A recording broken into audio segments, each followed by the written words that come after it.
So, All in Stride, that's one of my favorite songs that I've written, and I went through like, I went through like that. I feel like a lot of people when they're like 16 to 20, they go through like this crazy like existential crisis phase, and I went through one for sure. And I got real into reading philosophy, and there's this dude Descartes that had a big pillar of his philosophy is that opposites define each other. So like you can't have cold without hot, you know? And so his whole approach is like very mathematical, and he eventually gets to the point where he kind of defines the existence of God through like imperfection. Like we live in a state of chaos and imperfection, so that means there must be some form of perfection. But I always really dug that philosophy. I don't necessarily believe in it. It was just like super interesting to me.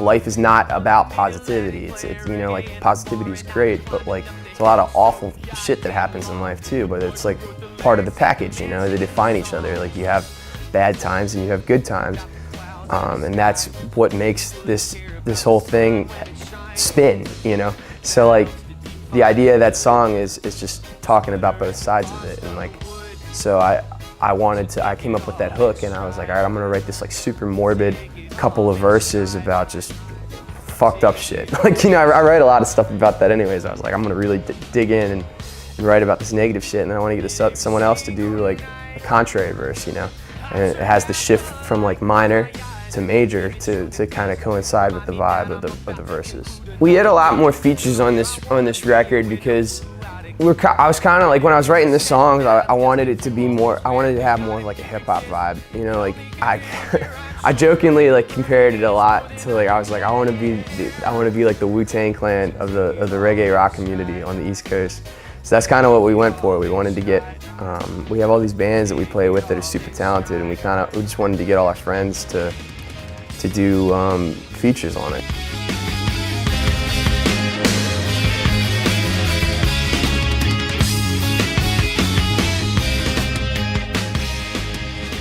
So we had Ted on All in Stride, that was super exciting. I really wanted to get him on that song. I didn't know if he was going to go for it, and I remember distinctly we were working on pre-production for the record, so we just had this big blank space for that outro, and I sent him the demo.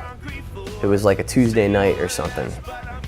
I sent him the demo, just be like, yo man, like, you into this? Like, because he'd expressed interest in doing the song before. So I sent him the demo Tuesday night, and I woke up Wednesday morning, like whatever, I checked my email like less than 12 hours later, and in my inbox I had a fully like produced written verse from him with harmonies on my vocals as well, and I was like, damn, all right man, you work quick.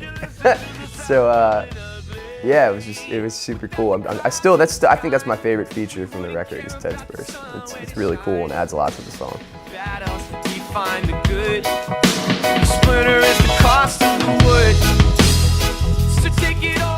So like, the thing that, I don't know, I've never actually even talked to him about this, but like,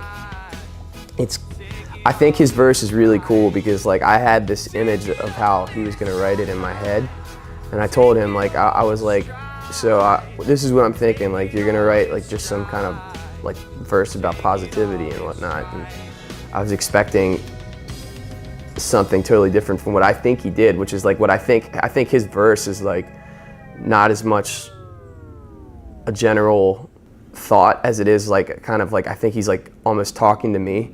Like there's several reasons I say that, but like the way he ends it, his verse is like, listen to the sound bumpin' ugly. Like a lot of people think he's saying listen to the sound of bumpin' uglies, but he's saying listen to the sound bumpin' ugly.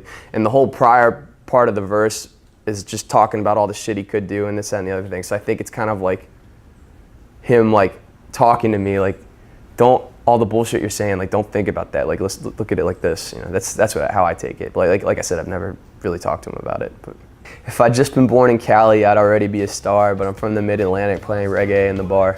I really like that line. I've always thought that it's a bit easier playing the genre of music that we play if you're from California, because it's just where the scene's based out of, and there's a whole social structure. It's easier to make contacts and just be a part of the scene. So it was kind of like just saying what we do. We do what we do well, but we're struggling because of where we're from. So much harder than I thought. If I just